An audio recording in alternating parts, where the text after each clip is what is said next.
नमस्कार। ब्रह्म विद्या के इस न्यू एपिसोड में आप सबका स्वागत है। अभी तक जितने एपिसोड्स हुए हैं उसमें बहुत सारे हमारे को सवाल मिले हैं। तो मैंने एपिसोड 6 से लेके एपिसोड 14 तक के बीच के सवाल को इकट्ठा करके और अब आज हम कोशिश करेंगे कि हम उनमें से कुछ उनके जवाब दे सकें। उससे हमारी क्लैरिटी अच्छी होगी, क्योंकि हम एक ऐसे पड़ाव पे आ चुके हैं जहाँ पे हमने पांचों नियमों के बारे में पता कर लिया है और अब उसके ऊपर जो सवाल उठते हैं उनको ज़रूर हमें सॉल्व करना चाहिए। तो हमारा पहला जो सवाल है ये अनुषा जी ने लिखा है, अगर गलत काम करें और फिर दान करें तो क्या वो जो नेगेटिव कर्म है उस दान के पॉजिटिव कर्म से कट जाएगा? ऐसा तो नहीं होगा। जो हमने कारण बनाए हैं, कॉजेस सेटअप करे हैं, वो कुछ इफ़ेक्ट्स को लेके आएंगे। यानी मान लीजिए मैंने बेईमानी करी है, चोरी करी है, डाका डाला है, झूठ बोला है, करप्शन करी है, हो सकता है कोई क्राइम ही करा हो, तो क्या मैं उसका भुगतान मंदिर में चंदा दे के, गरीबों को कुछ खाना खिला के या कुछ और सोशल सर्विस करके क्या मैं उसको बैलेंस कर सकता हूँ? तो वो बैलेंस तो नहीं हो पाएगा। जो मैं कर्म इधर करूँगा अच्छे, उसके रिजल्ट्स उसी टाइप के आएंगे, और जो मैंने कर्म करे हैं नेगेटिव, उसके अपने रिजल्ट्स आएंगे। जैसे मैंने पिछले एपिसोड में बताया था कि जब हम आम के बीज को लेके बोते हैं तो आम का पेड़ आएगा, तो उसके जो फल होंगे वो आम ही होंगे। इधर अगर हम नीम का पेड़ को बोते हैं, नीम का पेड़ से नीम के हमारे को फल मिलेंगे, तो वो कड़वाहट वहाँ मिलेगी और मिठास यहाँ मिलेगी। अब हमने काम तो नीम वाले करे हैं कि नीम के फल मिले, नीम के पत्ते मिले, नीम के निम्बोलियाँ मिले, सब कुछ कड़वा मिले, और हम चाहते हैं कि माली को पैसा दें, हम गरीबों में दान करें, हम मंदिरों में जाके पूजा करें, वहाँ पे पंडितों को दान दें, हम अच्छे अच्छे काम करके इस तरीके से करें कि नीम के पेड़ से आम निकल आए। तो वो तो नहीं होने वाला। ये ज़रूर हो सकता है कि हम अच्छे कर्म जब करेंगे, यानी हम एक नीम का पेड़ हमने लगाया है और 5 अगर हमने आम के पेड़ लगा दिए, तो वो आम जो मिलेंगे और जो नीम का कड़वाहट मिलेगी, हो सकता है कड़वाहट उस आम के फल के रस से या उस आम के सेवन से हमारे को कम लगे, मगर नीम वाला फल तो आएगा। तो मेरे ख्याल से ये आंसर आपको अब क्लियर हो गया होगा अनुषा जी। हमारा जो दूसरा सवाल है वो आया है पूरन आसवानी जी से। वो कहते हैं, किस जेंडर में अगला जन्म होगा, ये भी फिक्स है क्या? बिल्कुल पूरन जी, ये फिक्स्ड है। उस सेंस में फिक्स्ड है कि जब नया जन्म होने वाला होता है तो कहाँ जन्म होगा, किस फैमिली में जन्म होगा, किस टाइम पे जन्म होगा, कौन से साल में होगा, किस देश में होगा, किस नंबर के बच्चे हम होंगे, कौन सा हमारे को जेंडर मिलेगा, ये सारी चीज़ें फिक्स्ड होती हैं, क्योंकि वो हमारा प्रारब्ध बनाती हैं। और प्रारब्ध तो वो होता है जो फिक्स्ड होता है।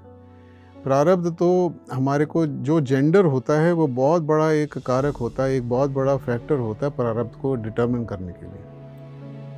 अब हम देखें, अगर हमारे देश में या कोई और देश में जहाँ ऑर्थोडॉक्स सोसाइटी है, वहाँ पे अगर एक फीमेल जेंडर का बच्चा है तो उसको जो जीवन है उसका बिल्कुल मेल जेंडर के व्यक्ति से बिल्कुल फ़र्क है। कुछ इतनी सोसाइटी में चीज़ें सेट हैं, निर्धारित करी जा चुकी हैं कि आप उससे डिविएट नहीं कर पाएंगे। तो मेल जेंडर और फीमेल जेंडर बहुत बड़ा एक प्रारब्ध का एक ऐसा फैक्टर है जो कि फिक्स्ड होता है, और उसका फिक्सेशन की हम बात कर चुके हैं। आप वो पुराने एपिसोड्स देखिए जहाँ पे एवोल्यूशन के पॉइंट ऑफ व्यू से कैसे वो जो है कर्म को आगे चलाना पड़ता है, लॉर्ड्स ऑफ कर्मा को। जयश्री पटेल जी ने पूछा है कि सर, हमारे साथ कोई गलत करता है तब वो हमारा पीछा या पिछला जो कर्म होता है, पिछले जन्म का या पीछे जो करा हुआ कर्म होता है, वो उसका रिज़ल्ट होता है। तो सब लोग अपने अपने पीछे का चुकाते हैं, तो नए कर्म कैसे बनाते हैं? ये कहती हैं क्योंकि मैंने अब तक जितना सुना है सब यही बता रहे हैं कि तुम्हारे साथ कुछ बुरा किसी ने तो ज़रूर जो करा है वो तुम्हारे पिछले कर्म की वजह से हुआ है, उसका तो भुगतान है ही है, करना पड़ेगा। तो ये आगे कहती हैं, सर क्या हम अच्छे हैं और अभी कोई बुरा करते हैं तो क्या उसका नया कर्म भी नहीं हो सकता है? इस तरीके से इन्होंने सवाल पूछा है। थोड़ा सा कई बारी जो है कर्म का सिद्धांत को हम ठीक से समझ नहीं पाते, तो ऐसे सवाल उठते हैं जिसमें कन्फ्यूजन भी होता है सवाल के अंदर। तो हम हालांकि काफ़ी हद तक कर्म के सिद्धांत पे काफ़ी बातें करी हैं, मगर फिर से इस पे बात करते हैं। जो इस क्षण से पीछे है वो सारा हमारा पिछला कर्म है, चाहे वो इसी जन्म का हो या इससे पिछले किसी जन्मों का हो, वो सब पास्ट कर्म है जो निकल चुका है। जो हमारे हाथ में है हम उसको कहते हैं क्रियामान कर्म, जो हमारी फ्री विल पे डिपेंडेंट है। तो जो हमारा पास्ट है उसी से ही तो हमारा जो है कर्म प्रारब्ध का बनता है, और प्रारब्ध के कर्म लेके हम जब पैदा होते हैं और क्रियामान यानी करंट लाइफ में हम जीते हैं और कर्म करते जाते हैं, तो वो पास्ट का जो कर्म जो हमारा प्रारब्ध के अंदर आया है, जैसे कि हमारे जो है घर में चोरी होनी है, हमारे को लॉस होना है, वो अगर हमारे प्रारब्ध के अंदर है तो वो लॉस होगा। प्रारब्ध की भी हमने दो कैटेगरीज की बात करी थी, एक जिसको हम विद एफर्ट अवॉइड करवा सकते हैं या उतना जो इफ़ेक्ट आएगा उसको रिड्यूस कर सकते हैं, और दूसरा प्रारब्ध है जिसको बिल्कुल भी हम चेंज नहीं कर सकते। तो अभी हम ये मान के चलते हैं इस समझने के लिए कि प्रारब्ध का हम कोई भी चीज़ चेंज नहीं कर सकते, ऐसा मान के चलें। तो अगर हमारे प्रारब्ध में कुछ लॉस लिखा है कि मेरे को इस फलाना साल के अंदर मान लीजिए कुछ लॉस होने वाला है, चोरी होने वाली है, तो वो तो पास्ट का ही है, प्रारब्ध है तो पास्ट का ही है, वो तो आएगा ही आएगा। तो एक तो ये हो गया जो प्रारब्ध से आ रहा है। एक होता है मैं जो क्रियामान में ऐसा कुछ काम करूं जो मेरी सोसाइटी है उसके अंदर कि अब उससे लॉस बनेगा, तो वो मेरे करंट कर्म की वजह से लॉस हुआ। फॉर एग्ज़ाम्पल, मैंने जो है रेलवे स्टेशन पे प्लेटफॉर्म पे अपना बैग जो बहुत चमकीला है, जो अट्रैक्टिव है, उसको छोड़ के मैं चले गया थोड़ी देर के लिए दूसरी जगह पे, मैंने उसका ध्यान नहीं दिया। तो चांसेस आज की डेट में जिस सोसाइटी में हम घूमते हैं बहुत ज़्यादा हाई हैं, प्रोबेबिलिटी बहुत हाई है कि वो चोरी हो जाएगा। अब क्या इसको प्रारब्ध बोलेंगे? ये तो मेरा क्रियामान का काम है। जब मैं अपना सारा जो सावधानी लेके, प्रिकॉशंस लेके अगर मैं चलता हूँ, उसके बाद भी अगर मेरे साथ कुछ अनहोनी होती है तो वो उसको हम कह सकते हैं प्रारब्ध है। यानी कि जैसे मैं ट्रेन में जा रहा हूँ, सफ़र कर रहा हूँ और एक्सीडेंट हो जाए, तो मेरे हाथ में तो कुछ नहीं है, तो वो तो हम कह सकते हैं प्रारब्ध है। मगर मैं जानबूझ के ऐसा कोई एडवेंचर गेम खेलूँ, ऐसे कुछ कृत्य करूँ कि जैसे मैं बिना हेलमेट के और कुछ टू व्हीलर के ऊपर कुछ करतब कर रहा हूँ, तो मेरी प्रोबेबिलिटी बहुत हाई है कि मुझे चोट लगेगी। तो वो तो हम प्रारब्ध को इतना नहीं दोष दे सकते जितना हम क्रियामान को देंगे। तो ये इस तरीके से मेरे ख्याल से आंसर हो गया। हम मोमेंट टू मोमेंट कर्म बना रहे हैं, और ये जो कर्म है जैसे हम बनाते जा रहे हैं, ये हमारे पास्ट में ऐड ऑन हो रहा है और संचित में ऐड हो जाता है। इस जन्म में जो हमें मिलता है वो तो प्रारब्ध है, मगर क्रियामान का भी इफ़ेक्ट आता है। तो आई होप मैंने ये सवाल का जवाब आपको थोड़ा क्लियर इससे हो गया होगा। आपका जो सवाल था, तृप्ति गोरे जी ने एक सवाल पूछा है, एक घर में बाप और बेटे 1.5 महीने के बीच में चल बसते हैं, क्यों? और क्योंकि कुछ ऐसे सवाल हैं जो एक ही टाइप के हैं, तो मैं 3 और ऐसे टाइप के सवाल हैं जो मैं उनको ले लेता हूं ताकि आंसर करने में आसानी रहे। दूसरा इसी टाइप का सवाल है जो कि प्रीति शर्मा जी ने पूछा है, कोविड में डेथ होने का क्या कहेंगे। तीसरा इसी टाइप का सवाल है महेश मित्तल जी का, क्या हम अपनी आयु जान सकते हैं। और चौथा इसी टाइप का सवाल है जो कि अक्षय जी ने और तृप्ति गौरी दोनों ने पूछा है अलग अलग, डेथ डेट जो हमारा मृत्यु का समय है, क्या वो तारीख और समय क्या वो फिक्स्ड होता है। तो ये अगर हम इसमें देखें, हमारा जो प्रारब्ध है उससे हमें एक टाइप का शरीर मिलता है। वो शरीर अगर उस जन्म के अंदर वीक है, मतलब इम्यूनिटी वीक है, कुछ अंग वीक हैं, कुछ ऑर्गन्स वीक हैं, तो फिर बीमारी जल्दी पकड़ेगी। तो उस सेंस में प्रारब्ध की वजह से वो बीमारी आ रही है। जब बीमारी आएगी तो हम एफर्ट लगाएंगे ठीक होने का। अगर हमारे प्रारब्ध में है कि हम उसको ओवरकम कर सकते हैं अपने एफर्ट से, तो हम बीमारी का इफेक्ट से बाहर हो जाएंगे। ये तो जनरल प्रिंसिपल है। अब हम देखें, इन्होंने पूछा एक घर में एक 1.5 महीने के अंदर ही 2 लोगों की डेथ हो गई। तो ये जो 2 लोगों की डेथ हुई है वो ऑब्वियसली उनके अपने कर्मों की वजह से हुई है। हम दोष तो किसी और को दे नहीं सकते। अगर मैं सुसाइड करता हूँ तो भी दोष मैं किसको दूंगा। अगर मैं ट्रेन की पटरी के आगे से डेंजरसली क्रॉस करता हूँ, आ रही है ट्रेन, मैं फिर भी क्रॉस कर रहा हूँ, या मैं रेड लाइट पे गाड़ी तेज़ी से निकालता हूँ, तो एक्सीडेंट होने के चांसेस बहुत हाई हैं। तो दोष किसको देना है। नेचुरल लॉज के साथ में अगर हम टक्कर खाएंगे, मारेंगे अपने सिर को, तो हमारी को ही चोट लगेगी। तो 1.5 महीना हो, चाहे 1 साल हो, चाहे 5 साल हो, चाहे किसी के भी घर में डेथ हो, अगर डेथ हो रही है तो वो अपने कारणों से हो रही है। अब हम ये कहेंगे एक ही फैमिली में अगर 2 लोग की डेथ हो रही है बहुत नज़दीकी से, तो वो भी कार्मिक है। अभी जो इस टाइम पे जो रशिया यूक्रेन की लड़ाई हो रही है और इज़राइल और हमास के बीच में जो लड़ाई हो रही है, उसमें कितने अनगिनत जो लोग हैं जिनको हम कहेंगे इनोसेंट लोग हैं, उनकी जानें जा रही हैं, उनको नुकसान हो रहा है। तो हम क्या कहेंगे, एक ही फैमिली के कई लोग मर भी रहे हैं और कई लोग जो हैं पूरी की पूरी फैमिलीज ही तबाह हो गई हैं, उनकी सबकी डेथ हो गई है।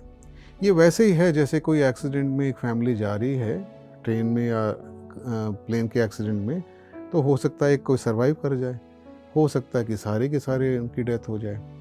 तो ये तो कर्म पे निर्धारित है, कर्म के अनुसार ही ये सब होता है। ऐसा नहीं है कि एक व्यक्ति की डेथ हुई है तो उससे कोई ऐसा प्रोसेस रिलीज़ हो गया कि दूसरे की भी डेथ हो जाएगी, ये वैसा नहीं है।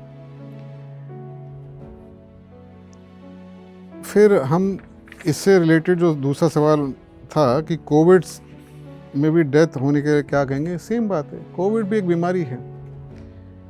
कोविड आया, कोविड से पता नहीं कितने करोड़ों लोगों को बीमारी हुई, पर सब तो नहीं मरे। कोविड की जो डेथ रेट है वो नॉर्मल फ्लू के रेट के बराबर ही ऐसी बताई जाती है। उससे ज़्यादा तो टीबी की डेथ रेट है। फ़र्क ये था कि कोविड को जैसी बीमार हुआ कोई कोविड से, तो या तो वो बच जाएगा बहुत जल्दी या वो फिर मर जाएगा। तो वहाँ पे दहशत आती थी कि अब मेरे को कोविड हो गया है, क्या मैं 7-8-10 दिन में मर जाऊँगा या मैं बच जाऊँगा। यहाँ डर आता था। टीबी या कोई ऐसी बीमारी, डायबिटीज़ या ब्लड प्रेशर या किसी को और भी बीमारियाँ हैं, उसके अंदर ऐसा लगता है कि हाँ हो गया, हम इलाज लेंगे, निकल जाएंगे। मगर कोविड में ये दहशत थी। दूसरी प्रॉब्लम थी कोविड में जो सेकेंड वेव में आई थी कि भाई ऑक्सीजन भी मिलेगी कि नहीं मिलेगी। अगर ऑक्सीजन मिल जाए तो हो सकता है मैं बच जाऊँ, अगर मैं सीरियस हो रहा हूँ तो देखिए सारा कुछ कर्म अनुसार है। कोविड भी एक बीमारी है। अगर कोविड की वजह से किसी की डेथ हो रही है तो वो किसी और बीमारी के कारण भी हो सकती थी। तो कर्म के अनुसार चाहे कोविड हो चाहे कुछ भी हो, वो डेथ अगर किसी बीमारी से आनी तो आएगी। और अगर आपको बचना है तो बचेंगे ही बचेंगे। ये हम पहले भी बात कर चुके हैं कि कोविड के अंदर या हम निमोनिया कह लें, तो उसके अंदर एक ही फैमिली को अगर 2 लोगों को सेम बीमारी भी थी तो हो सकता है एक बच जाए, एक की डेथ हो जाए या दूसरा के कॉम्प्लिकेशंस भी आ जाएं। तो ये तो इंडिविजुअल कर्म के ऊपर है। फिर क्या हम अपनी आयु जान सकते हैं? और डेथ की डेट के बारे में जो बात करी गई है, कई बारी प्रारब्ध के अंदर डेट फिक्स्ड होती है। तो जब डेट फिक्स्ड होती है तो वो आयु को जानने का तरीका तो सिर्फ कोई बहुत ही ज्ञानी व्यक्ति हो जो देख सकता है इन पूरे चीज़ों को, वो बता सकता है।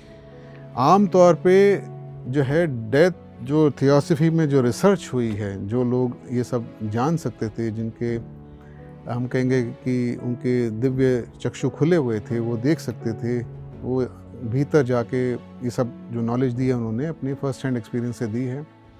उन्होंने बोला है कि प्रारब्ध के अंदर कुछ पॉइंट्स होते हैं जहाँ पे डेथ के होने के चांसेस हाई होते हैं, मगर क्योंकि व्यक्ति क्रियामान कर्म से अपने इस जन्म के अंदर, मान लीजिए मेरी डेथ 60 साल पे लिखी गई है प्रारब्ध के हिसाब से कि भाई ऐसा लगता है कि जो कर्म के जो डायरेक्ट करने वाले, जिनको हम लॉर्ड्स ऑफ कर्म कहते हैं, जिनको हमने लिपिक कहा है, वो लोग जब कर्म निर्धारित करते हैं एक व्यक्ति को, तो उनको लगता है कि भाई इसका नॉर्मल जन्म इस तरीके से चलेगा और उसको इतने इतने कर्म एग्जॉस्ट कर लेगा, तो हम अप्रॉक्सीमेटली 60 की उम्र तक इसका जो है, मान लीजिए एक एग्जाम्पल के रूप में, इसकी डेथ जो है वो ठीक है उस टाइम पे हो जाएगी, तो इसका जो मोटा मोटा जिस कारण से जो इसकी इवोल्यूशन, जो उसकी ग्रोथ इस जन्म में होनी थी, वो मोटा मोटा अचीव कर लेगा। जैसे कि एक बच्चा, जो टीचर्स होते हैं उनको मालूम है कि ये बच्चे को अगर हम जो पढ़ा रहे हैं, ये करीबन 6 महीने 8 महीने में ये कोर्स को, ये सब्जेक्ट को, इस टॉपिक को समझ लेगा। दूसरा बच्चा है, हो सकता है उसको 1 साल लगे समझने में, हो सकता है 3 महीने लगे। तो ये लोग वो अपना सोचते हैं और उनको एक एस्टिमेट मालूम होता है कि ये अब होने वाला है। मगर वो बच्चा जो है, जैसे वो पढ़ना चालू करता है, तो हो सकता है बहुत तेज़ी से पढ़े और वो कोर्स को बहुत जल्दी कंप्लीट कर ले।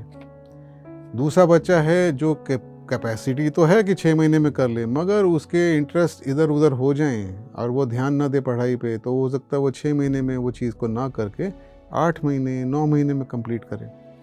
ऐसे ही जब अगर किसी हमारे को क्रियामान में अगर हमने बहुत कुछ अच्छे एक्शन करें, ऐसे करें जिससे हमारी ग्रोथ अच्छी हो, तो वही लॉर्ड्स ऑफ कर्मा जिन्होंने 60 साल की उम्र बोली थी कि भाई 60 साल में हम इनको पैकअप कर देंगे, इनका जो है ये बॉडी की हम जो है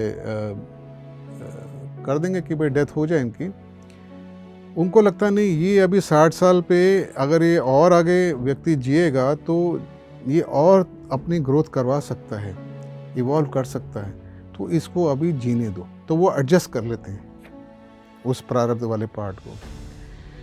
तो इन्होंने देखा, जो थियोसॉफी के जो रिसर्चर्स थे, इन्होंने देखा कि हम ये कह सकते हैं मोटा मोटा कि कुछ पॉइंट्स ऐसे सेंसिटिव आते हैं व्यक्ति की लाइफ के अंदर, जिन पॉइंट्स को हम ये कहेंगे कि वहाँ मृत्यु होने के चांसेस बढ़ जाते हैं, प्रोबेबिलिटी बढ़ जाती है। उनको तो पढ़ा जा सकता है, उन ज्ञानी एस्ट्रोलॉजर्स जो ज्योतिष शास्त्र को अच्छी तरह जानते हैं, वो ज़रूर उन पॉइंट्स को पकड़ लेते हैं। और वो फिर अगर कोई अपनी जन्म पत्री लेके ऐसे किसी अच्छे जानकार व्यक्ति पे पहुँचे, एस्ट्रोलॉजर पे, तो वो एस्ट्रोलॉजर उसको बोलता है कि भाई ये जो है आपका टाइम, आपको सावधान रहना चाहिए, या ये सिचुएशन से आपको बच के रहना चाहिए, जैसे पानी से बच के रहना चाहिए, बिजली से दूर रहना चाहिए, फलाना फलाना जो भी है। तो क्योंकि इसके अंदर बहुत सेंसिटिव टाइम आ रहा है, इसमें प्रोबेबिलिटी हाई है कि आपको नुकसान हो सकता है। तो वो वहाँ पे वो पॉइंट्स को पकड़ा जा सकता है। तो डेथ की डेट और आयु कितनी है, ये दोनों जो सवाल हैं वो यहाँ पे आपके आंसर मेरे ख्याल से मैंने काफ़ी हद तक कर दिए। बाकी तो आप थोड़ा सा और चिंतन मनन करेंगे, समझेंगे, पुराने एपिसोड्स को दोबारा रिविजिट करेंगे, तो ये बात और क्लियर हो जाएगी। जैसे मैंने अभी आपको एग्जांपल दिया बच्चे का, तो बच्चे के पढ़ाई के हिसाब से उसका कितना वो किस तरीके से चल रहा है, एडजस्टमेंट करी जा सकती है। तो ये एडजस्टमेंट होती है यहाँ पे। कोई व्यक्ति जिसको लॉर्ड्स ऑफ कर्मा सोच रहे थे कि भाई ये 60 साल के अंदर ये अचीव कर लेगा, मगर वो अपनी ज़िंदगी इतनी गलत तरीके से जीता है कि वो 30-40 साल के अंदर ही वो शराब भी पीना चालू कर देता है, अपनी बॉडी को डैमेज भी कर लेता है। तो उनको लगता है भाई ये तो कुछ अचीव कर नहीं पा रहा है, उल्टा और नुकसान कर रहा है। तो जैसे ही कोई ऐसा आता है पीरियड, मान लीजिए उसको किसी ट्रेन में, किसी कार में, किसी ऐसे प्लेन में जाना है जहाँ पे और भी इसी टाइप के लोग हैं, जहाँ पे वो प्लेन क्रैश हो सकता है या ट्रेन एक्सीडेंट हो सकती है या कार का एक्सीडेंट हो सकता है, या हो सकता है कि जैसे हम बोलते हैं कि भाई अचानक कोई गोली किसी ने चलाई, लग गई आके आपको, या आपका पैर फिसल गया, सीढ़ियों से आप गिर गए। तो कुछ भी ऐसा कुछ हो सकता है जिसमें वो लाइफ को क्लोज करवा दें, ताकि उसी व्यक्ति के लिए बेनिफिशियल है ये चीज़। हमें तो लगेगा देखिए किसी अनहोनी, कितने अनटाइमली डेथ हुई है, मगर उस व्यक्ति के लिए तो फ़ायदा है इसके अंदर। जब तक हम अपने हाथ से अपनी ज़िंदगी नहीं ले रहे हैं, यानी हम सुसाइड नहीं कर रहे हैं, तब तक तो लॉर्ड्स ऑफ कर्मा खुद गाइड करते हैं कि कब डेथ होनी चाहिए, कब नहीं होनी चाहिए, वो उनके हाथ में होता है। मेरा सजेशन ये है कि इस पे ज़्यादा सोचा ना जाए। हमें सोचना इस चीज़ पे चाहिए कि हम जो ज़िंदगी जी रहे हैं, जो हम क्रियामान कर रहे हैं, वो किस क्वालिटी का है और हमारी लाइफ की टारगेट क्या है। मान लीजिए मैं कहता हूँ कि मेरे अंदर एक वीकनेस है, मुझे गुस्सा बहुत जल्दी आता है, तो मैं अपने लिए एक टारगेट रखता हूँ कि 6 महीने में अपना एंगर मैनेजमेंट पे काम करूँगा, कि 6 महीने के बाद में वही सिचुएशन जो आज मुझे आई है, जिससे मैं एकदम ब्लास्ट हो गया गुस्से में, वैसे ना हूँ। तो ये मैं कुछ ग्रोथ कर रहा हूँ। अगर हम ऐसे अपने आप को इम्प्रूव करने की सोचेंगे और करेंगे, तो मान लीजिए अगर आपको लगता है कि डेथ जल्दी होगी तो आपकी डिले हो जाएगी, अगर हम कुछ अचीव कर रहे हैं वाकई। और यही थियोसफी के अंदर सिखाते हैं, बताते हैं कि हमारे हाथ में अपनी ग्रोथ है, हमारे पास फ्री विल है, हम अपनी ग्रोथ को एक्सेलरेट कर सकते हैं। हम कोई ऐसे जीव नहीं हैं कि जहाँ पे सब कुछ निर्धारित फिक्स्ड हो चुका है कि अब हमारे पास कोई चॉइस ही नहीं है, जैसे हमारी कुंडली में लिखा गया हमारा वैसे ही होगा। ऐसा नहीं है। प्रारब्ध में कुछ चीज़ें ऐसी लिखी गई हैं, वो तो चेंज नहीं हो सकती, मगर बहुत कुछ हमारे हाथ में है जो हम चेंज कर सकते हैं। और इसी बात को लेके थियोसफिकल सोसाइटी ने जो ये लिटरेचर दिया है, थियोसफी, ये हमें बताया है कि हम अपनी ग्रोथ को अपने हाथों से, अपनी मेहनत से तेज़ कर सकते हैं। बहुत लोग कहते हैं जब समय आएगा तब हम करेंगे। वो समय हमारे हाथ में है, हम लेके आएंगे ना समय, कोई और तो समय लेके आएगा नहीं। तो जो लोग अपने आप को जो है मिसगाइड करते हैं कि जब समय आएगा तब हो जाएगा, अभी क्या ज़रूरत है कुछ करने की, अभी तो आराम से जियो। हम कहते हैं हमारे को अगर मालूम पड़ गया कि हमारे को क्या करना है लाइफ में, हमें कैसे आगे चलना है, हमारे लाइफ का टारगेट क्या है, ये पूरा जगत क्या चल रहा है, तो हमें क्या करना है, अगर वो क्लैरिटी आ जाती है तो फिर वेट किस बात का करना है, फिर इंतज़ार किस चीज़ का है, फिर तो हमें चलना ही चाहिए ना। अभी हमें मालूम पड़ जाए कि हमारी जो जर्नी है, आज हम यहाँ हैं और हमें वहाँ पहुँचना है, तो हम इंतज़ार किस चीज़ का करेंगे। हमें पहुँचना जब वहाँ है तो हम चलना चालू कर देते हैं। तो ये आज के लिए तो यही सवाल थे। हम अगले एपिसोड में फिर और कुछ सवाल भी लेंगे और कोशिश ये होगी कि ज़्यादा से ज़्यादा ये सवाल को हम लेके, और जो अभी तक फ़िलॉसफी जितनी बताई गई है उसकी डीपर अंडरस्टैंडिंग हमें मिल जाए।